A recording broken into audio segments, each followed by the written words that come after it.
And that's right, everybody. Welcome back once again to another edition of the Best Seat in the House podcast. As always, I'm your host, Rob Kramer, joined by my co-host, the great Daniel Bobo Curlin. And Dan, how you doing today, buddy? Doing fine. Was just at a Brooklyn Cyclones game today. A nice little afternoon game. Unusual 11 o'clock start time, and I went. And also, I noticed something a bit unusual. I've seen t-shirts thrown into the stands at stadiums, but it's the first time I've seen. But I noticed the Cyclones be the first time I've seen socks thrown into the stands. And so I got these pair of Brooklyn Cyclones socks. They threw into the stands. Plus that. A weird timing. Last Monday at a Met game, I got hit in the head with a T-shirt at a Met game. Oh, yeah? I got hit with a T-shirt. You probably saw a picture on Twitter. I posted a picture of me wearing the very shirt that hit me in the head. Yes, that's very funny. What was the shirt again? What did the shirt say?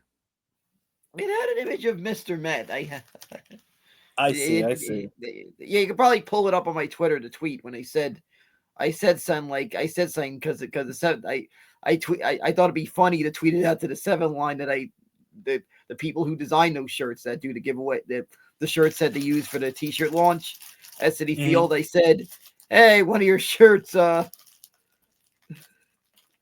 this shirt by at the 7 line hit me in the head. Okay. Yeah, I just thought it was funny with jokes, and they retweeted me. Yeah, very nice, very nice. Now, also too, you been having a lot of these interactions lately at the games, as you were called up for what was it, a little trivia they had today, and I actually went out and grabbed the video. Me and you were talking about it right before we went on, so let's watch a little bit of Bobo at this was at a Cyclones what's the name of their ballpark now? Maimonides Park. I believe I believe a hospital owns the naming rights to it, of all things. Okay, so let's check it out. All right, fans, time for direct your attention back into the stands. Things Henry's been telling you about Con Edison all game long. Now we got a lucky fan ready to play Con Edison trivia. You are correct, sir. I'm dining with my buddy Daniel and Alexis from the Search Squad, and we're going to ask Daniel a Con Edison energy efficient trivia question. If he gets it right, he's going home with a prize courtesy of Con Edison. All right, let's show him the question on the video board, please. You're trying to keep cool this summer or want to conserve energy. What's the best way to do both? A, use a ceiling fan. B, move to Alaska. C, stand in front of an open refrigerator. Or D, turn on all the air conditioning. It would be A. He said it's A. Let's see if he's right. Congratulations, Daniel! You win a prize courtesy of Con Edison in the energy question of the game. And a big round of applause, Con Edison up on the concourse, giving out comic books all game, working hard for us. Thank you, everyone. Back to you, Chucky Poo. Oh, great job there, Bo. You knocked that one out of the park. Yep, I did. I won this some sort of a comic book that's an advertisement for Con Edison, like it's some Green Lantern comic book. And I find this funny that a DC comic is incorporating an advertisement for a company in a real city, when, if you're familiar with DC, they usually use fictional cities. And of course Marvel uses real cities, but DC uses fictional cities. So I thought it was weird them mentioning Con Edison in a DC comic. That is a good point, actually. Yeah, and they gave me these sunglasses, these Cyclone sunglasses. Oh, okay. Not too bad. Those are nice. This little thing. I'll probably be seen in some photos and stuff wearing them. So they probably see me wearing them. Very cool. Very cool. So you've had an exciting couple of times, the last couple of times you've gone to the games. But Dan, let's get into it right now. We got some stuff we got to get into. It was kind of a tough New York sports day yesterday. I guess unless you're a Yankee fan, the Yankees did get the W yesterday. but the Mets lost, and the Knicks unfortunately lost with a chance to clinch. And how the fuck did my TV survive that? I have no idea. Yeah, that's a good point too. And Dan, what's it called? Check your phone real quick while I'm setting this up. And Knicks lose Game 5 in Boston to the Celtics, 127-102. They hold a 3-2 series lead. This was a hard-fought game. I'm very, you really can't go too crazy with this one because the Celtics were going to come out swinging, especially in Boston. There was a lot of emotion on that side as they ended up losing one of their best players, Jason Tatum, to a very severe injury, an injury that's even going to keep him out of the beginning of next season. So we'll talk about that right now, actually.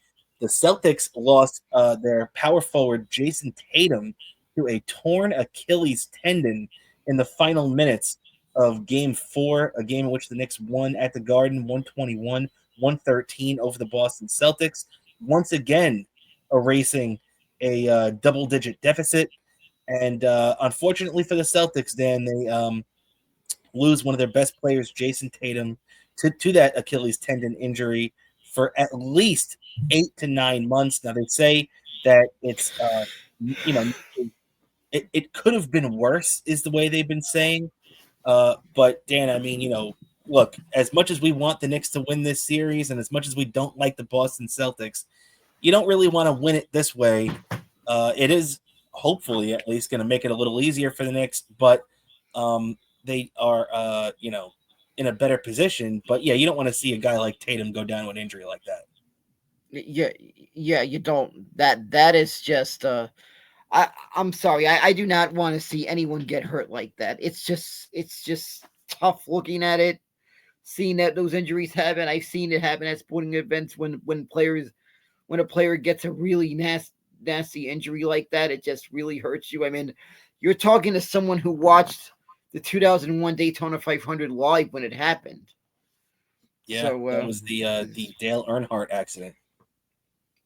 Yeah, exactly. When the tragic accident when that happened, like me and like a lot of other NASCAR fans that watched it saw that live on TV when it happened. So it's like it's not something I want to see someone get injured or anything serious like that happen, because it just gives you eerie feelings seeing it happen. And it's nothing I want to see happen. Plus that that's that kind of my heart goes out, because it's just everything, just not just to get back on the field, but everything these athletes have to go through recovering from injuries. That is no easy task. I've had friends, family who have gone through recovery from injuries. It's really it's just really tough. There's a lot of aches and pains, just everything going and everything you go through when you're recovering from the surgery. Even during the part of the recovery where you're immobilized for a little bit, it's not a fun experience seeing it up close, especially when you've seen people go through it. Yeah, it's definitely true. This is coming from a Jet fan too, who just a little bit less than 2 years ago saw Aaron Rodgers and that whole first season at least come to an end. And it's definitely not good when you see a guy suffer a severe injury like that. So best wishes to Jason Tatum. I see he's in good spirits. He's been posting on Instagram and everything like that. So hopefully he comes back nice and healthy next year. But it won't be at the beginning of the season. As you can see, that 8 to 9 month means that he probably won't even be good by Christmas. This is probably more of a January type of rehab when he'd be coming back from that. So we'll have to see how quickly or not quickly he can rehab that. And man, I mean, a tough loss in Boston. And by the way, shout out to our buddy PhD hanging out with us. Thanks, buddy, for hanging out. I know he's a big Knick fan, so I know us Knick fans are a little down after that 127-102 loss, but let's be honest, with no Jason Tatum, and the other good thing that the Knicks have to look at is no Kristaps Porzingis. Let's not forget, The last game that these two teams played in the regular season that Boston won in overtime, 118-117. Kristaps Porzingis was the dagger in the Knicks' heart over and over and over again. The guy had 34 points, could not be contained. He's suffering from some sort of upper respiratory illness that the Boston Celtics have not exactly been too upfront with about. But he's been a non-factor this whole series. Even in the last game, he played 12 minutes and didn't score a point. So very odd stuff from Porzingis here. But, Dan, as tough as a loss that was, and I also want to complain a little bit about the officiating, because I heard Mike Breen saying in the second half, after they gave the Celtics an incredible 18 free throws to slant the field a little bit in the third quarter yesterday, and he says, well, the Celtics only had eight free throws in the first half. Oh, they only had 8 free throws in the first half? Because the funny thing is that in the game 4 that the Knicks won, the Knicks had half of that in the first half. They had 4 free throw attempts the entire first half in game 4. And also, the first free throw attempt did not come until a minute 20 left in the half. And I'll tell you this much, it's not because the Celtics were playing textbook defense. There's contact under the Knicks net every time any of these guys are going for it, especially Karl Anthony Towns.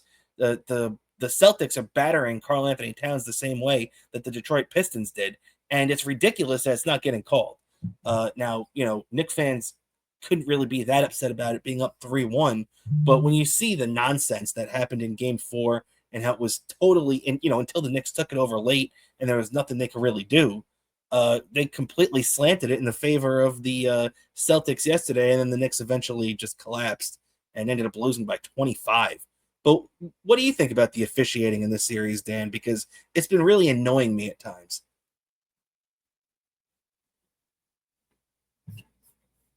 To pick with you dumb refs. And Wait, Dan, you cut out in the beginning there. Could you say that one more time? I said, I have a lot of problems to pick with you. Exactly.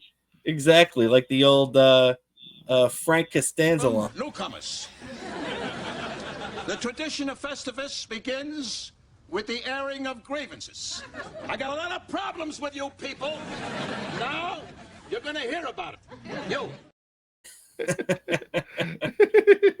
Yep, exactly. And it is more emphasizing the thing I told my sister when she was little. Don't marry a zebra. Don't marry an umpire. That's what I told her. That's great advice there, because those guys always find themselves in the middle of it somehow. And definitely in this series, it's been annoying me. But yeah, so the Knicks end up losing that game.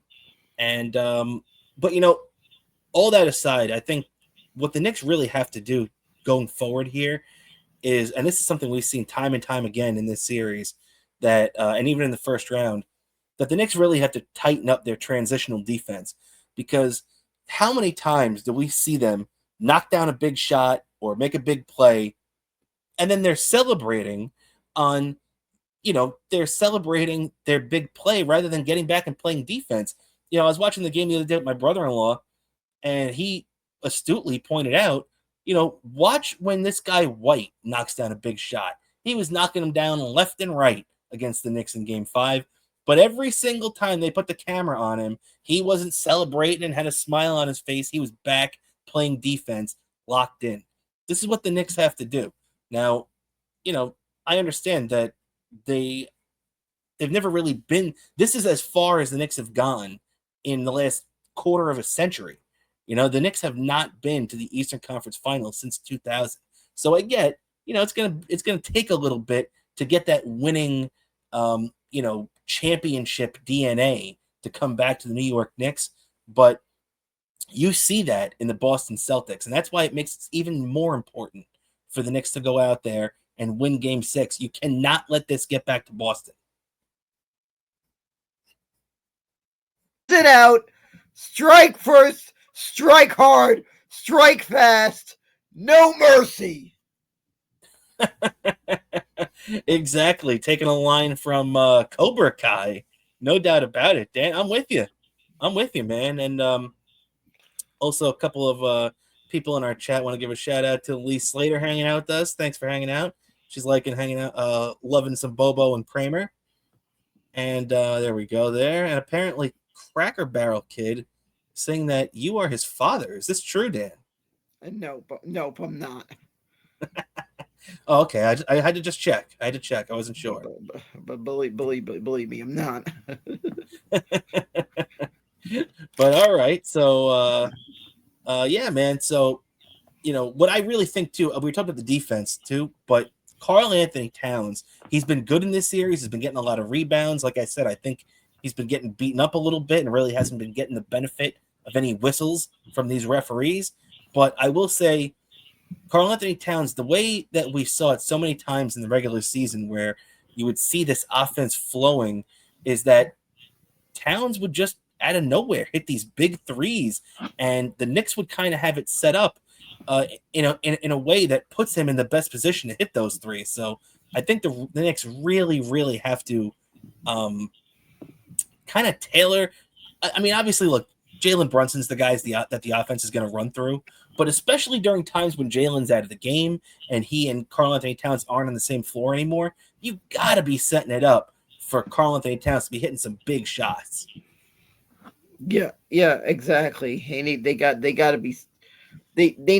to continue that. They need to continue everything they did in game 4. Whatever they did in game 4, that's what they need to do. Yeah, I mean, and that winning formula has been there, right? I mean, even though they've fallen behind in these games, they've still been able to dig their way out and get the job done. Yeah, exactly. They need to keep that up. They need to keep that up. It's there. Doing it. They got to do it. Strike while the iron's hot, and freaking close this thing out, and not give me such a near heart attack, and not put me in a situation where I'm looking at my phone on and off during when I'm in Boston on Monday. Exactly, man. But you know who won't be in Boston for the next game? It's gonna be the Boston Celtics in the Knicks Game 6 Friday night at the Garden, 8 p.m. Knicks hold a 3-2 series lead, Dan. So this is the big game, man. They gotta make sure you win this game because look, we saw it last year against the Pacers when the Knicks had a 3-1 lead. They lost Game 5. They lost Game 6. Came home for Game 7. That was the end of things. Although, be it that Knicks team was probably wasn't as good on the high end as this Knicks team, and also definitely wasn't as healthy. So everybody was getting banged up at that point last year. But hey, biggest Knicks game in 25 years this Friday, Dan. Time to close it out. Yeah, exactly. Close this game out. Do it so I can just go have a nice, easier rest of the weekend. If that's even possible, the rest of the week, easier rest of the weekend, because you're going to have the high intensity Subway Series, which is always a fierce rivalry, right? One of my friends from out of state described it as a college football rivalry on a larger scale. To a certain extent, it's a good analogy, as we're going to be getting into that the big Subway Series matchup this weekend. We'll be getting that in a couple of minutes. We wrap up the Knicks talk. But yeah, Dan, definitely going to be a big weekend, and it's going to be even bigger if the Knicks come out and lose this game on Friday, because then you're going to have a Game 6 looming over our heads all weekend, and that's why we can't have that. The Knicks got to go out and get this job done. Get rid of the Celtics. They're basically hanging on by their fingernails at this point anyway, after that Tatum injury and even the Porzingis illness that he's been dealing with that has that team shorthanded.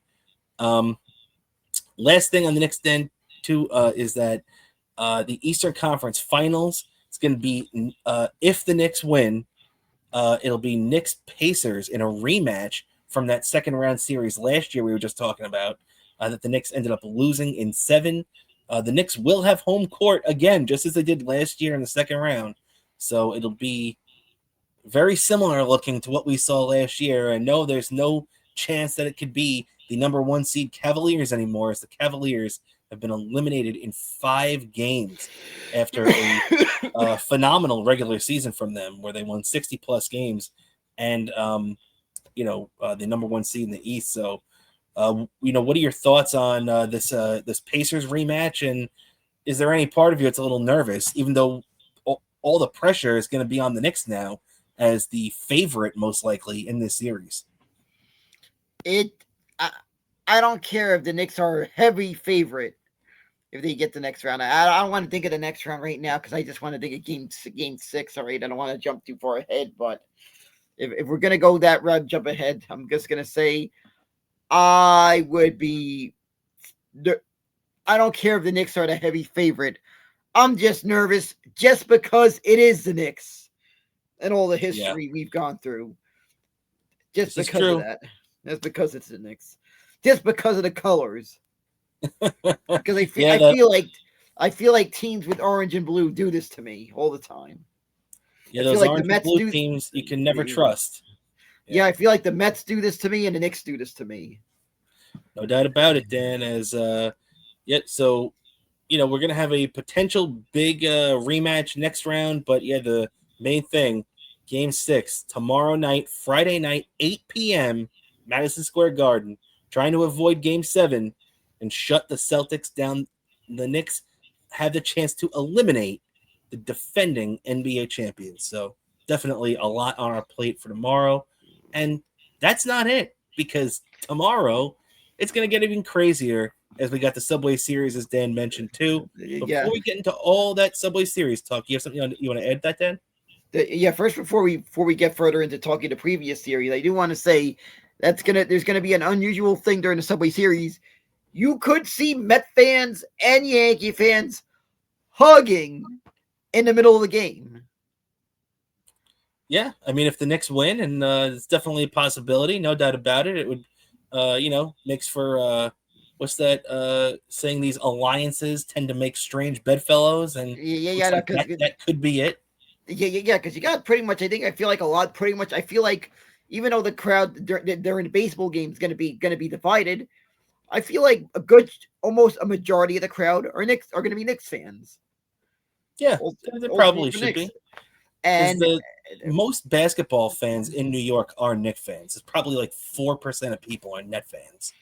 Yeah, exactly. I know people in freaking Brooklyn that weren't freaking making a big deal of that when they moved the team. And they were like, nah, we didn't ask for this team. It was the owners wanted that. The owners pushed that and somehow convinced the city to get them to build the Barclays Center. So I convinced them. That's the one thing I will never forgive James Dolan for allowing the Brooklyn Nets, the Nets, if anything, should have gone back to Long Island, where they're from their ABA days. Well, out here, everybody remembers the Long Island Nets. I live here on Long Island. I live in Nassau County. People still talk about the Long Island Nets from those ABA days. But, the Brooklyn Nets, it just makes no sense. And I'll never forgive Dolan for allowing that to happen. Yeah, that's true. That's true. They should have just moved to they should have just shared UBS Arena with the Islanders or something. It made sense. Yeah. So, all right. It made sense. But yeah, what I was gonna say is that you're gonna see Mets fans and Yankee fans hugging at some. I hope that happens at some point because everyone's gonna agree on that, celebrating that, and I'm gonna even screen cap the footage from that game when it happens of the celebrating. Well, let's hope that's possible. It definitely wasn't happening in this past series where the Mets took on the Pittsburgh Pirates. And the Mets ended up taking 2 out of 3 from them. But they ended up dropping the finale 4-0 at Citi Field against the Pirates yesterday. It was a weird game. It was pouring rain. One of the things that did annoy me too is that the umpires allowed Clay Holmes to pitch through that torrential downpour in the 4th or the 5th inning yesterday. And, that was the inning that they really knocked Clay Holmes around. So that kind of annoyed me that the Pirates didn't have to pitch through that kind of weather because they stopped everything and then did the field and let the rain peter out. So that kind of annoyed me. But hey, look, you're going to lose games. At least the Mets won the series. 28-16 now. took 2 out of 3 from the Pirates. So you really can't complain. A couple of things that did kind of raise an eyebrow to me in this series, though, is I didn't like Carlos Mendoza in the Monday night game 1 of this series, going to Brazoban in the 9th inning instead of Edwin Diaz. Yeah, I get it would have been Edwin Diaz's 3rd game in a row, but Diaz likes to pitch. And not to mention, why are you using Edwin Diaz in the Sunday game when you're up by 4 runs in the 9th inning? You didn't have to use him. So then it comes around in a save situation on Monday night. You have to use Brazoban, and it blows up in your face. Now, Pete Alonso and the top of the lineup got him off the hook by winning the game in the bottom of the 9th, but it's ridiculous. It annoys me when you see guys in there. Like, so far, in the last week and a half, he's tried to use, in 3 different instances, he's used guys not named Edwin Diaz to close games. He used Ryan Stanek twice, and he used Brazoban once now. All 3 of them blew the save. So I don't want to hear any Met fans, and you hear so many Met fans, Dan, that run down Edwin Diaz. They can't wait to take a shot at the guy. Edwin Diaz is the best relief pitcher the Mets have, and they would be screwed without him. They would not have, this bullpen would completely fall apart, just as it did in 2023 without Edwin Diaz. So people have to remember that. Yeah, exactly. I feel people can knock all they want on Edwin Diaz. There's going to be some big moments late in the season that are going to make Met fans eat their words when they see how well he's doing. Because I know without a doubt, Edwin Diaz maybe has a little shake, maybe a little bit, but he gets going down that stretch run. He is just like money, and you're gonna. There's gonna be moments that you're gonna be glad to have Edwin Diaz on the team. That's all I can tell you, Met fans. Fellow Met fans. There is moments that you are gonna be glad to have him on the team, without a doubt. If anything, if we're gonna get to the promised land, there is gonna be some big moments that are gonna happen. There's gonna be some big moments from Edwin Diaz, and you need to apologize for what you said, just like you did last year when Pete Alonso struggled. You were all apologizing. Gonna have to do that again. Yeah, it's true. And, the one thing, I didn't think of this, so I can't take credit for it, but it is 100% true. I believe Evan Roberts said this at one point on WFAN, or maybe even his Rico Bronya podcast, which if you're a Met fan, check out. Always a fun listen. He said this, and it's 100% true. If in the next couple of years, we finally reach the place that we all want as Met fans, to win that elusive world championship, the guy that's going to be on the mound getting the last out, whether we like it or not, is Edwin Diaz. So you might as well just support the guy and get behind him, because whether you like it or not, he's going to be the guy getting that last out. Yeah, exactly. He is going to be the guy who's going to be forever living infamy for that moment.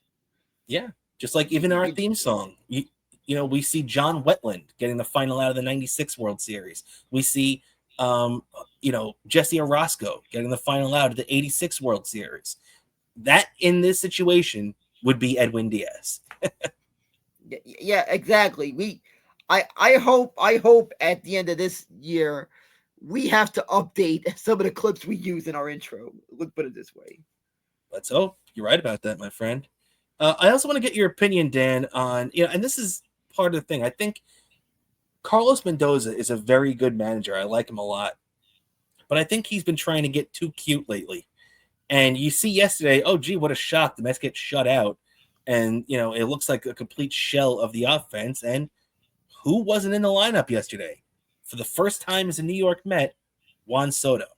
Now, look, I'm not saying that Juan Soto has to go out there and play every single game. We know that's not going to happen. But how about they give him one of those half days off as a DH? Juan Soto's 26 years old. You don't have to give him scheduled off days in the middle of May. Maybe in July. I get it. In July, when we've got almost 100 games under our belt and it's 95 degrees out every day, I get it. But in May, I don't get that. I don't get it, too. I was like, what the fuck? What the fuck? Well, why? I looked at the lineup. At first, I thought, why is it? Because we all know what the first strong conclusions we see the lineup, and we notice that, and then we're seeing that it's an off day, but still, like, what the fuck? Why you have to do that? Why'd you have to do that? Why'd you do that? He, and, and I think it's a poor excuse, especially the fact you had an off day today. Yep. You had an off day today, so it's like you really didn't need to do that. Maybe you could do that. Maybe if the team's up by a lot of runs in a blowout, that it's all but assured to win. Maybe you could do that. Maybe give him the rest of the game off, but not this. Not this. Yeah, and I would even understand it more if the Mets were on the road. Like let's say the Mets were in Milwaukee or whatever, and they had to come home and everything, and I guess with the travel, for some reason, to me, it would be a little bit more understandable if they were on the road or something like that. But they're at home. And, yeah, they're going to have a road game the next day, on Friday. But it's at Yankee Stadium in the Bronx. They don't got to travel anywhere. So I don't – the whole thing – look, and even though, like we said, in the grand scheme of things, it really doesn't mean anything because they still took 2 out of 3 and whatever. It's a game in mid-May that we're going to forget about.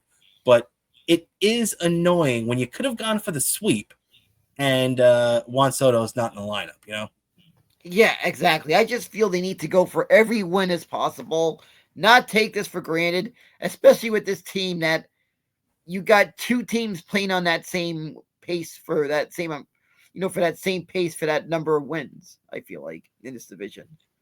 Yeah, no doubt about it, man. And especially the fact you got multiple teams in the National League playing on a 95 win pace, that every win's important. Yeah. Another thing that I thought was interesting too with a Mendoza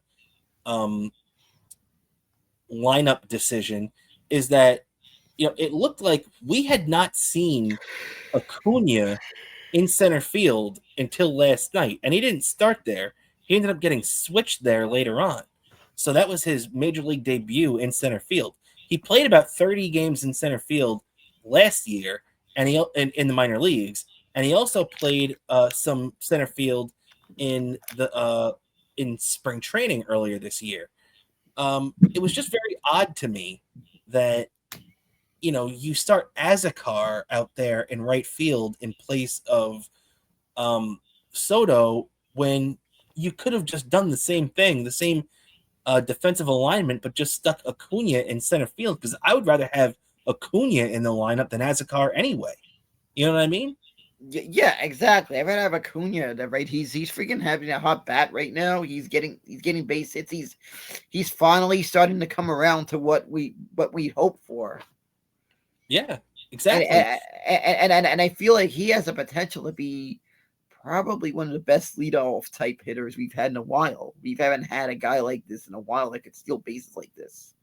Yeah, one of those type of guys or top of the lineup guy, because I don't think anybody's wrestling that leadoff spot away from Francisco Lindor anytime soon, but he could definitely be in that mix in the top of the lineup, no doubt about it. And the other thing, one last thing on bitching about Carlos Mendoza's lineup decisions is, yeah, I get they were facing the lefty, whatever his name is, Brian Falter yesterday. The guy only pitched 3 2/3 innings. But Brett Baty is finally starting to hit. Brett Baty has 4 home runs in his last starts. And his hot streak, as you can see, is keeping him in the big leagues, as it should, much like what happened last year when Mark Vientos finally put his stamp on this big league club and made sure to stay on the team for the rest of the year. What I don't understand is, Brett Baty's finally starting to hit. Leave him in the lineup. Yeah, another thing. Leave this guy in a lineup. He's freaking getting these. Leave the guy in a lineup. He's shown enough he could be an everyday third baseman. Give this fucking guy a shot already. Yeah, and you're right about that too, because they've played Baty at second, they've played Baty at third, and he's actually been very good defensively at both positions. And as much as I like Mark Vientos, and we all do if you're a Met fan, one thing that you can knock Vientos for is his defense at third base. Brett Baty, at least at this point right now, is a better defensive third baseman than him. So, especially with the Jesse Winker injury, it seems like all the signs right now are pointing to leave Vientos at DH, Acuna at second base. You stick McNeil in when you need to in the outfield, and he can give guys days off in the infield, and Beatty at third base. That is the thing that seems most logical to me. Yeah, exactly. I feel that's what you need to do in the mid DH or Viennos. Yeah. I just feel it's the best. It's the best lineup. Keep doing that, Mendoza. Yeah, well, he didn't do it last night, so that's the thing that got under us Met fans' skin. But hopefully he keeps it up because I got to say, Mendoza's been doing a pretty decent job of juggling it so far. But when you lose a game like that and everything, it just gets under people's skin, and Yeah, also the fact that it comes before an off day, so you're thinking about it all day today, and on the same day the Knicks lose a playoff game against the Celtics. So it everything was going against Mendoza in that respect. Yeah, exactly. And also, I feel like the Mets need to do that to hold back on anything. Take 2 out of 3 from everyone. Win this series. At least take 2 out of 3. That's all you got to do is take 2 out of 3. That'll be a 667 winning percentage. And you are correct, my friend. And one thing that's going to help them do that is that they're starting to get a little bit more healthy right now as we got an injury update within the last couple of days. David Stern spoke with the media just a day or two ago, and Mendoza gave an update yesterday as well. Now, Sean Manaea, the Mets' presumed ace coming into this season, threw off the mound for the first time since he was shut down about mid-April, I'd say. So he's finally getting back on the mound. That's a good sign. And Frankie Montas is actually even further along. Now, we initially had said that Montas was going to be the one you could forget about because he'll be back at some point, but he'll be the last guy back. That's not so much true anymore. And unless Sean Manaea really picks it up, Frankie Montas looks like he's going to beat him back to the big leagues, as they say Montas is nearing a minor league rehab stint right now. But they're expecting both of these guys back at some point in June, and that's going to be a big, big boon to that rotation, right, Dan? Yeah, exactly. I expect that to be a big boom to the rotation. I feel like Sean Manaea is finally getting his shot last year, and I feel like he can keep that up. Hopefully, I'm hopeful he'll be able to keep that up once he gets going. I know his first couple starts are going to be maybe short stints, but I feel like if he needs to get here enough time, as long as he returns from this injury early enough to finally to build himself up, that he'll be ready to handle the workload come the stretch run. He'll be fine. Yeah, well, the good thing too, Dan, is that right now there's no need to necessarily rush these guys back to the big leagues as much as we want to see them back. And you know what? The more I see guys like Griffin Canning and even Tyler McGill succeeding, it makes me excited to see what the Mets pitching lab can get out of a guy like Frankie Montas, who we all really don't expect that much of. But to be honest, we didn't expect much out of Luis Severino last year. We didn't expect much out of although I think Manaea was kind of in a different category because me and you actually were kind of positive when they signed Manaea last year, as opposed to our thoughts on Griffin Canning and Luis Severino. But hey, those guys have worked out just as well. Griffin Canning has been great. We're going to talk about him in a sec as he's lined up to face the Yankees this weekend too. But yeah, definitely big man. And like I was saying, there's no need to rush these guys right now because as we stand right now on May 15th, the New York Mets still own the best starting pitching ERA in baseball, even after their tough game yesterday with Clay Holmes, 2.74 for the season. So that's something that you can be proud of and hope the Mets keep going.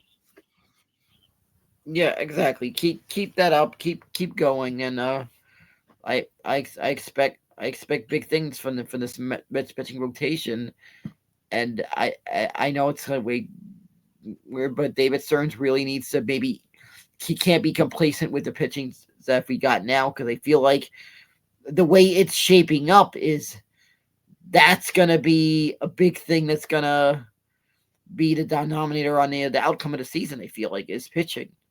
Never have enough. Yeah, exactly. That's You hit the nail right on the head, man. You could never have enough pitching. You never know what's going to happen. You never know if a guy's going to get hurt. Like I'm sure the Yankees coming into this year never thought in a million years that Garrett Cole would need Tommy John surgery, and here we are. So it's definitely a big thing for them. And yeah, it always comes down to that kind of stuff, man. Also, want to give a shout out to our buddy disabled officer hanging out in the podcast, hanging out in the chat with us right here. Thanks, disabled officer. Hope you're doing well. This guy, he's one of our great supporters. Always comments on our stuff there. So shout out to him. And Dan, also too, let's keep it going here with the Yankees before we turn our attention to the pitching matchups for this weekend at Yankee Stadium. I do want to say the Yankees coming off a nice series victory too. It was a tie game in the 8th inning when Aaron Judge hit another bomb, his 15th home run of the year, to lead the Yankees to a 3-2 win over the Mariners. Dan, as we stand here on May 15th, Aaron Judge is still batting a ridiculous 410. 410. No, you didn't have to, adjust your computer or your audio settings or anything. I said 410. Aaron Judge is hitting this late in the season. Just ridiculous video game type numbers. What do you think about him coming up big in the late innings again for another clutch victory for the Yankees? He's doing his part. It's a matter of everyone else. And I can tell you, he sure doesn't do that when I pick him on beat the streak half the time. Yeah, when you pick him on beat the streak, it's like him in the playoffs. He can't get a hit. Exactly. Speaking of that, it wasn't him, but some other people on beat the streak cost me because and it's even worse because I was close to getting 10 in a row, and I think this week that one of the prizes to anyone who got 10 in a row, guess what it would have been? Something I would have loved to have had. A Pete Alonso signed card. Oh, that would have been nice. Especially with the way he started off the season. So that's a shame. And I'm keeping an eye out, and hopefully if you can help me with the guesswork of right get it early when the tickets are cheap before they jack up the prices. If you see something like you have on a hunch, like maybe maybe like something like at the rate he's doing it, if like maybe this certain date might be the date they might break the Mets all-time home run record, let me know. This way you can get the ticket this week help me get the ticket while it's cheap, because I want to be there for this, and I'm going to try to get it while it's cheap.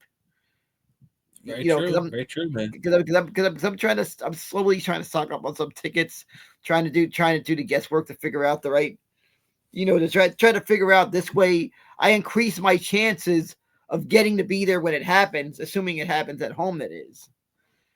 That's right. It could happen on the road, so you never know. Yeah. Exactly. And I can tell you, if it does happen, if one of the road cities it happens, it is Philly. I encourage old Met fans to try to get their asses out there to make sure he has plenty of Met fans there when it happens. That's all I can tell you. That's true.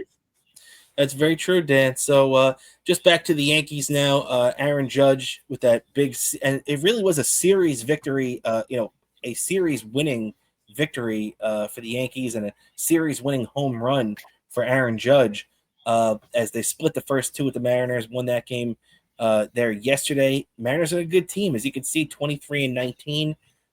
They're kind of off to a hot and cold start, but we know it's a very good team with one of the best players in baseball in Julio Rodriguez out there in the outfield, and a very, very tough starting rotation. So Yankees looking to keep their good vibes going right now, as we'll take a look at how both teams are faring in their divisions right now. The Yankees lead the AL East by 4 games and have won 6 of their last 10 games.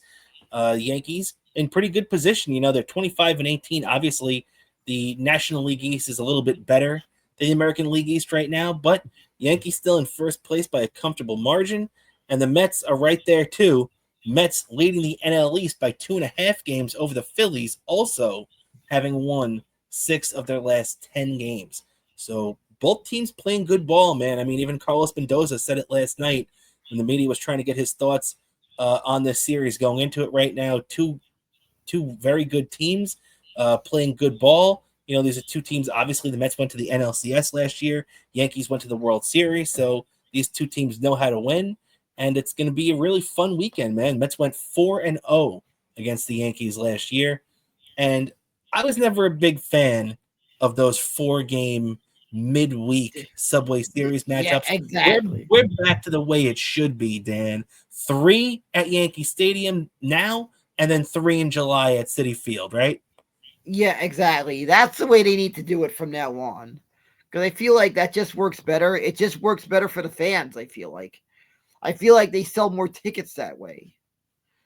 Well, they definitely do. But I mean, either way, it usually goes down in the books as a sellout anyway. But I think you're right. Even if, they get the number of having the tickets sold, there are always more people in the building on the weekend, no matter what. Yeah, exactly. I feel like it works better than that. Plus, that there's people that like to maybe make a quick weekend trip to New York to attend this series. There's people that make, I know people who make a weekend trip to New York to attend this series. Yeah, it's a big series, man. And starting off tomorrow night, about an hour before tip-off in Game 6 for the Knicks at the Garden, just across town in the Bronx, it's going to be the New York Mets visiting the New York Yankees for the first time this season. Tyler McGill is going to be on the mound for the Mets, takes his 3-3 record with a 3.10 ERA against Carlos Rodon, who's 4-3 with a 3.29 ERA. Both these pitchers have been very similar this year. Obviously, their numbers are nearly identical, but it's very similar in the fact of where, you have Tyler McGill, who has, I think about 8 starts, and I'd say 4 of them have been very good starts, and 4 of them have been so-so starts. And I think it's the same thing with Carlos Rodon. So both teams are going to be looking to see more consistency out of these starting pitchers tomorrow night. Yeah, exactly. I just feel like it's going to be whoever can give up. I feel like this game's going to come out to whoever can get really key outs during the game, I feel like. Yeah, and especially with these guys, too. I mean, Rodon could go deep if he's throwing a good game, but I feel like, especially with McGill on Mets side, after the 5th or the 6th inning, it's going to be a battle of the bullpens. Yeah, and I feel like this game is going to be – I feel like the Mets are going to win this one 5-2. It's a hunch I have. I'm not spending a shit. I'm not gambling a shit ton of money, but I have a feeling it's going to be a 5-2 Met win. That's all I can tell you. That I hope to find a Mets win, and I just hope to mess with Dave by sending him a link that that's Life by Frank Sinatra. If those who don't know, that's a song they play when the Yankees lose. Very true, very true. Which I think is a good. The Yankees just started doing that too, right? Yeah, they just started doing it. I kind of skeptical on it because I think it feels like it just becomes something that's just a norm. But I just got used to like either way. For example, I took a Yankees fan with me once to the Subway Series, right? When he was a Yankee fan, right? And I just remember, regardless, I think the Mets won, but we're still arm in arm singing New York, New York. Yeah, that's true. It doesn't seem like it makes much sense, Yeah, it is. I feel like even though we're like bitter rivals, we almost did the equivalent of a hockey handshake.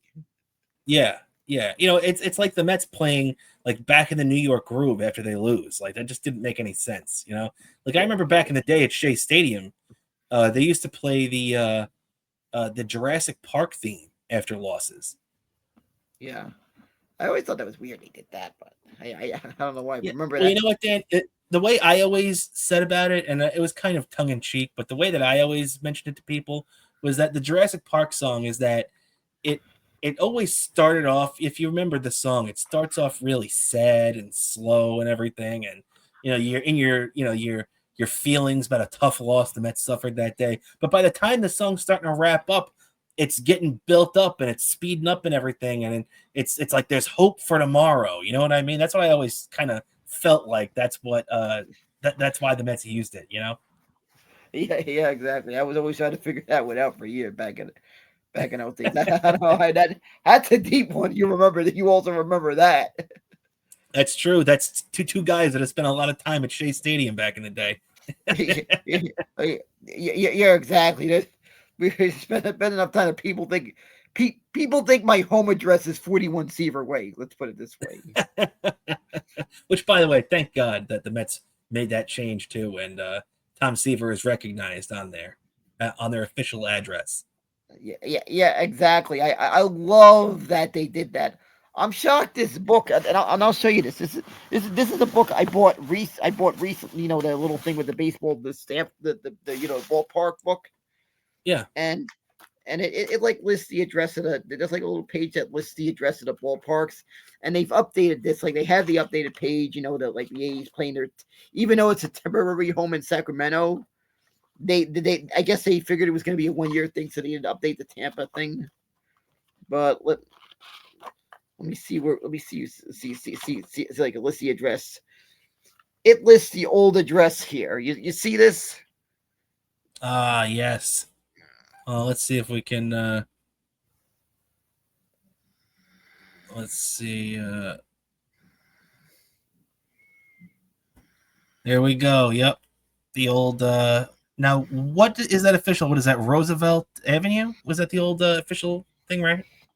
Yeah, the old address that was used also during the Shea years. Yeah. 12 through 301 Roosevelt Avenue. Yeah. I'm filming. I had to yell at my mom. No problem. All right.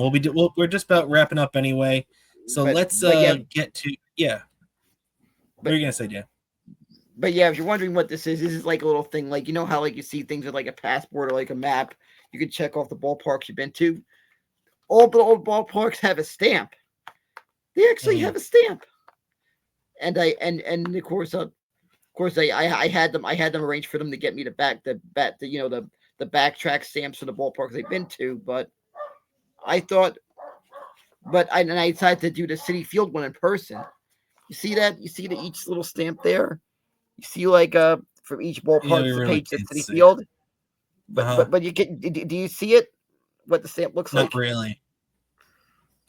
But yeah, it's like a little stamp there. City Field, and each ballpark has one. You know, there's usually you go to the information booth at that stadium, and they'll you could get the stamp in that little thing at the page. You know, each ballpark. Yeah, very cool, man. Very cool. Yeah, All right, let's keep this thing. They tell them what to say, but yeah, I'm ready to keep going. Yeah, let's keep it moving along here with just to get to game 2, as Subway Series game 2 is an afternoon game, which is pretty cool.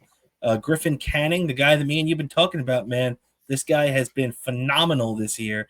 5-1, 2.36 ERA, taking on the Yankees, and Clark Schmidt in the afternoon matinee.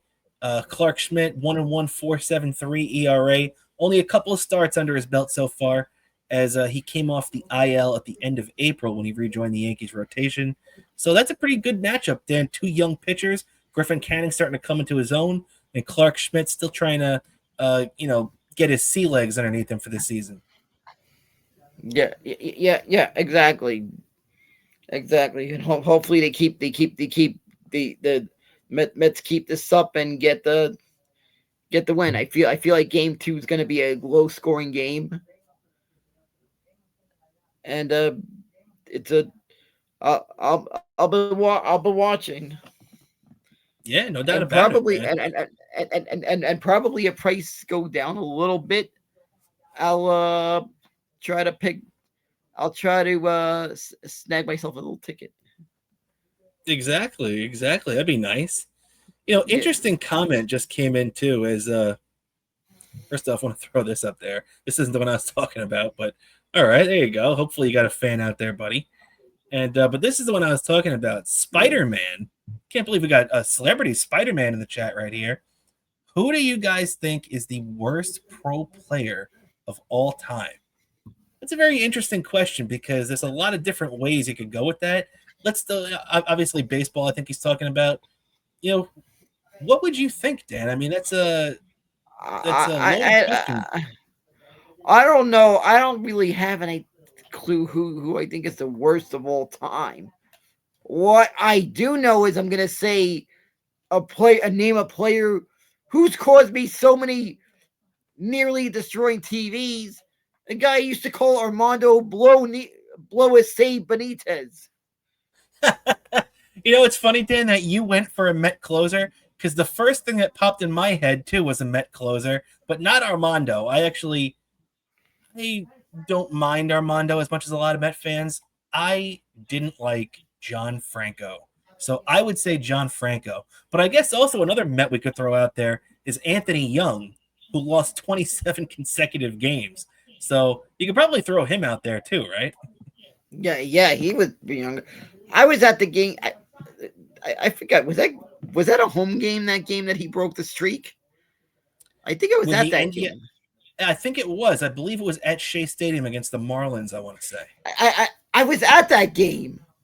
I was at the game. I was at the game. He broke. He finally got a win.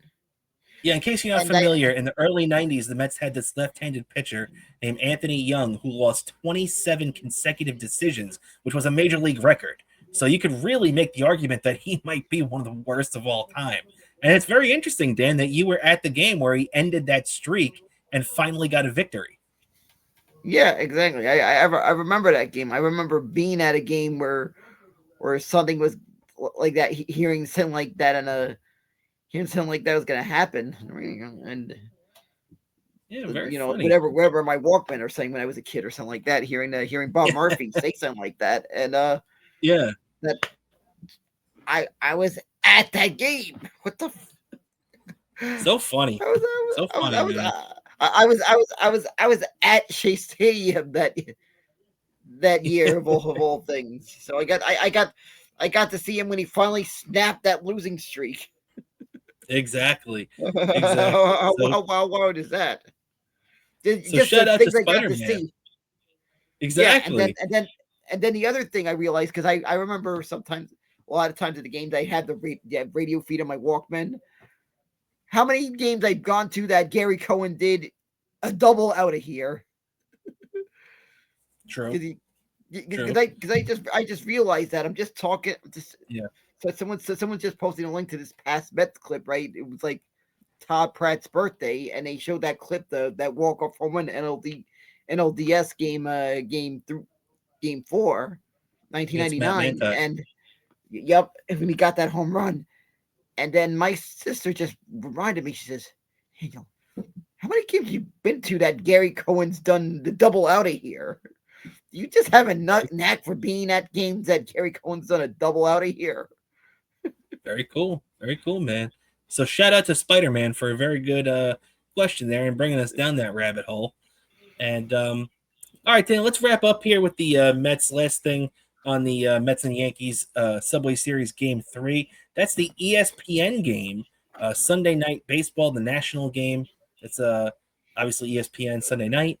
So it's going to be a battle of the lefties. The Southpaws going at it as the Mets send out David Peterson, who takes his 2-2 record, 3.05 ERA, going up against former Atlanta Brave Max Fried, making his first start as a Yankee against the Mets. 6-0, 1.11 ERA so far for Fried. So it could not have gone better out of the gate. It's going to be a really tough one for the Mets, Dan. But, I like Peterson, the lefty, against this Yankees lineup. And I think it's, Max Fried is really, really good. I don't want to take anything away from him. But maybe the Mets are catching him at a good time right now where they're obviously familiar with him, where a lot of American League teams really aren't. And maybe the Mets are the first team to knock him around this season on Sunday night. Yeah, I just feel like the Mets are gonna keep this game. If Peterson, and he's capable of this, keeping the game close, and somehow just keeping it close right there to Max Fried out of the game, especially, they have a good shot at winning this game. Yeah, I think you're right. I think the Mets have a good shot at winning this series too. Obviously 2 out of 3. And I gotta say something else about this going into the Subway Series. This is going to be a unique. Juan Soto is going into a unique circumstance for a visiting player returning to the previous team he played for that has a little history with that team. It's Because true. normally it's very, like you got the home fans of that team. They're visiting, right? Their reaction, if they're going to boo him, if they're going to applaud him that first at bat, whatever they're going to do. This is a unique thing that they're going to be Yankee fans that, but this is going to be a divided crowd, so there's going to be a number of Met fans in the stands. Yeah, no, you're definitely right about that. And the weird thing is, too, is that from what I've heard, it's going to be a little, I'm sure 90% of Yankee fans are going to be booing.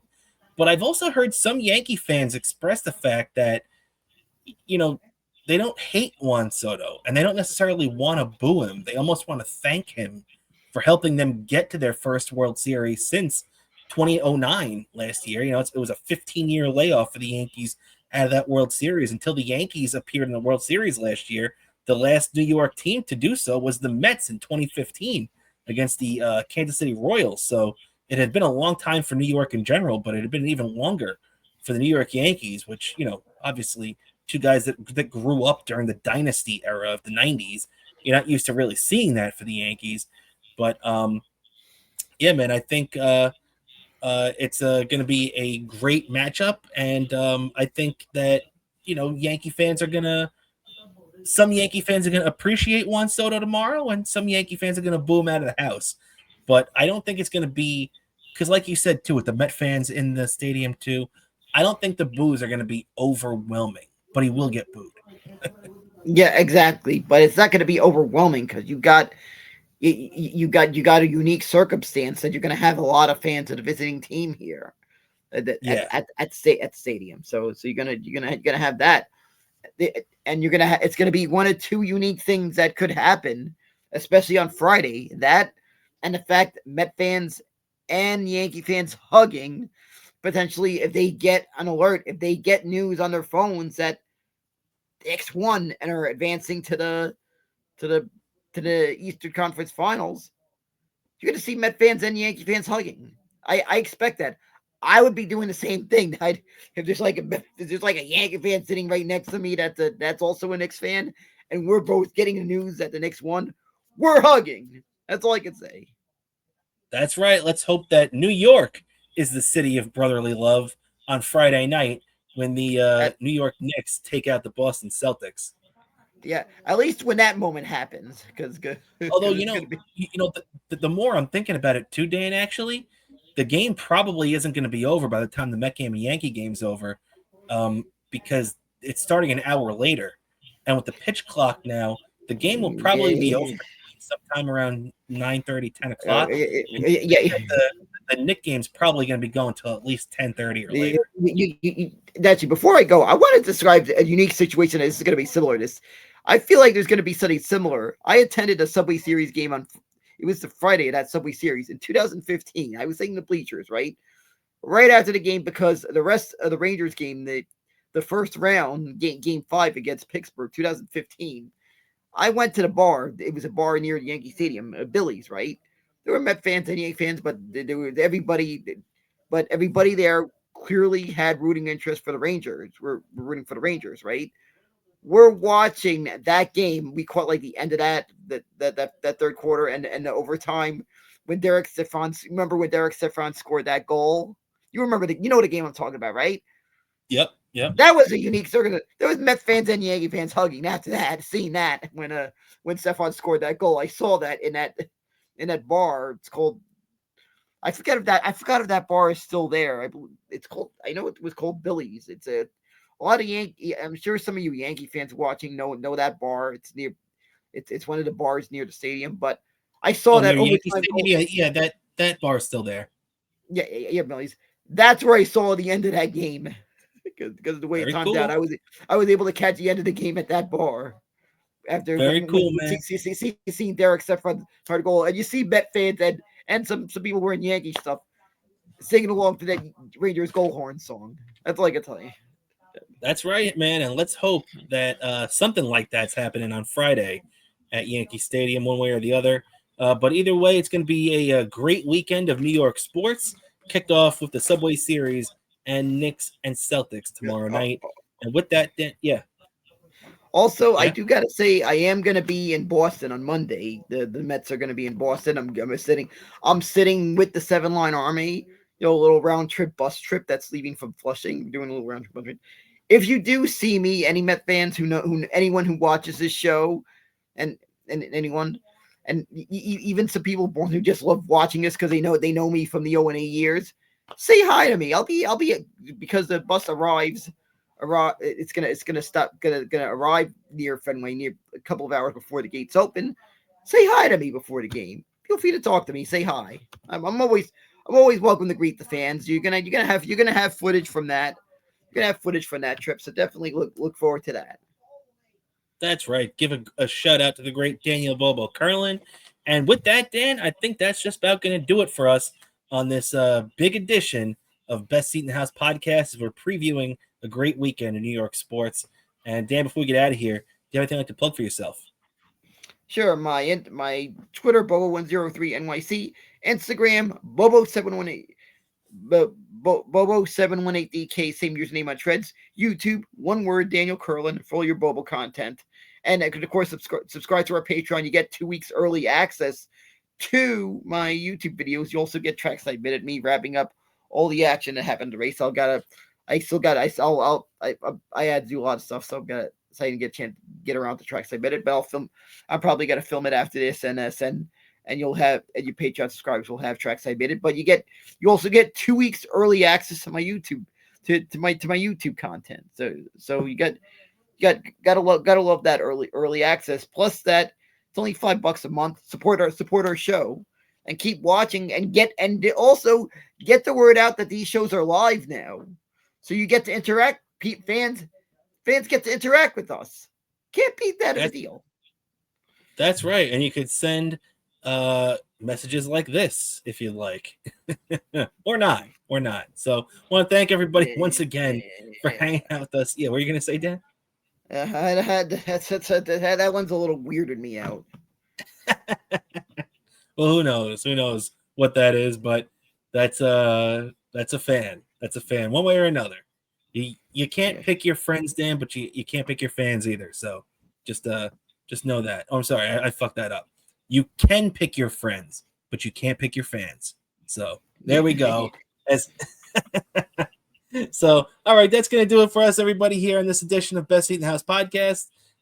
Thanks, everybody, for hanging out with us. Like Dan said, don't forget to check out our Patreon, patreon.com/Best Seat in the House podcast. So, as always, I'm your host, Rob Kramer, with my co-host, the great Daniel Bobo Curlin. This is the Best Seat in the House podcast, everybody. I'll be back with you on Sunday on Patreon. Have a great weekend, and let's go Mets, and let's go Knicks.